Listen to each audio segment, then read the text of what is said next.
I mean, that's what you expect on Friday nights in Power Fives, right?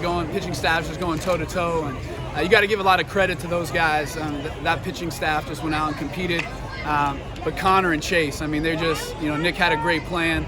And they executed to perfection. And then huge there in the last inning. We get 2 big walks, work the counts, and then Ben gets a huge sac bunt with 2 strikes, and then Riley gets to finish it off. So, it's crazy. You just don't see many college baseball games where you're 0-0 in the whatever inning 12. So, but proud of our kids. Bounced back, tough loss last night. We come out today. We needed to shut down their offense. And again, you can't say enough about Connor's start, and then Chase coming in huge with 5 unbelievable innings. And we made some plays, the double play sac bunt. We made some great 3 double plays, I think, tonight. So I'm just proud of the kids. I mean, they deserve this win, and I'm excited. We'll get to see more about Connor. I know you were high on him coming to the season. I know he was a little under the weather last week. For him to put out the performance, what was working well for him tonight? Everything. He was able to execute everything today. And again, that's the Connor that we have seen in practice all fall, all winter. And again, I think the nerves and the excitement on opening start, and then obviously last week being sick, but this is the stuff that we've seen all year from him. So it wasn't a surprise, obviously, but again, to go out and shut down that offense is not easy to do. So it just, again, he had everything working. You could just tell from a mental standpoint, he was in control of himself the entire game from the first pitch. And I'm proud of him for pitching that well. Connor and Chase are 2 of your transfers that you brought in over the offseason. Stain from Maryland, Santala from Florida. What does that tell you about the improvement of the pitching staff with these transfers that you brought in? We just got to get guys that we felt like can help us win, and those guys have worked really hard, done a great job.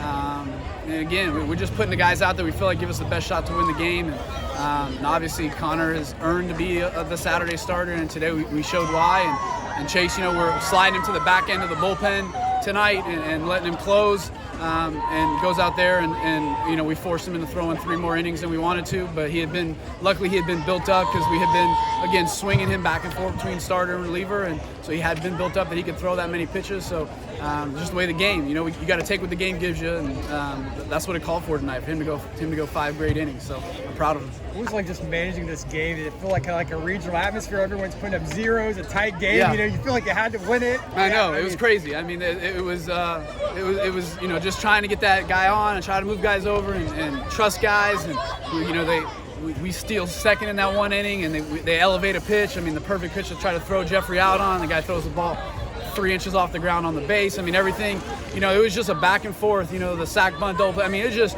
2 great teams going at it, making plays when they needed to. And again, last night, they just made 1 more play than we did. Tonight, we got them by 1 play. Nick Romano managed to make 2 really interesting plays at first, where the ball kind of was a little bit outside the place where he can step on the base, and he managed to do kind of a turnover motion to get the tag. Can you kind of talk about Nick Romano's again, you got to have first basemen. Old school is just have that, the unathletic kid over there. But when you have somebody that's athletic that can be able to do that, you got to move around the bag. And so, Nick, and we talked about that in the postgame, that Nick played a great defensive first base and saved us from some errors. But again, we're always trying to find really good defensive first basemen, because good defensive first basemen make better infielders.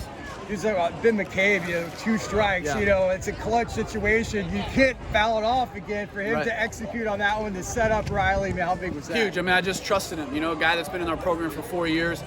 We spent a lot of time. We don't bunt as much as I probably used to as a head coach, 10 years ago.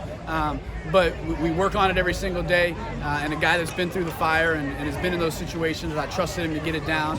Just get the ball on the ground somewhere with 2 strikes, and that's huge. And it ends up probably winning the game for us. So, again, that's big time plays. And again, both teams just heavyweight battle, man, going at it, making plays on both sides of the ball, and just proud of our kids for making the last punch tonight. How important was it to have Santala go those 5 innings? Since Ole Miss had 4 arms tonight, while Santala went 5, especially in extra inning games like this. How important is it to have a guy like Santala you just want your best guy out there at the end of the game, and that's what we felt like we had. And again, the fact that he could throw multiple innings, we were just going to let him go till until we knew that his pitch count, we felt comfortable with. And that was good. That was his last inning. We were bringing somebody else in there, so I'm glad we got to figure out a way to score a run there last. I know you still got another game tomorrow, Yeah. but what are you learning about your team after 2 games like this? Yeah, I mean, again, I think we got a chance to be really good. I think we're really tough, and I think a lot of teams in our situation could have rolled over yesterday and just died. We came back with a lot of energy. Pitching staff rose to the occasion. So, I mean, I just think we got the toughness, and again, the 2-strike bunt, all those things. I mean, those are signs of really tough teams, and you got to be really tough to beat not only that team and that program, but that offense. So I'm proud of our kids. We're playing great defense. We're pitching it really well, and I still don't feel like we're on all cylinders yet. So I still feel like the best is yet to come. Last night you had like offensive firepower, and then tonight it was pretty much scoreless right up until the end. What would you say you want the team to take from tonight's game and apply it to tomorrow? Well, again, we talk a lot about being dynamic. We talk a lot about trying to find different ways to win. And so one day you got to win 1-0. One day you got to win 9-8. One day you got to win 20-19. I mean, there's just different ways to win the game. We don't want to be pigeonholed as a team that can only win one way. And so again, we went toe-to-toe with them last night, 1 hit away from winning the game 9-8. Tonight, we got to find a way to win 1-0, and we did it. Thanks, guys. Appreciate it.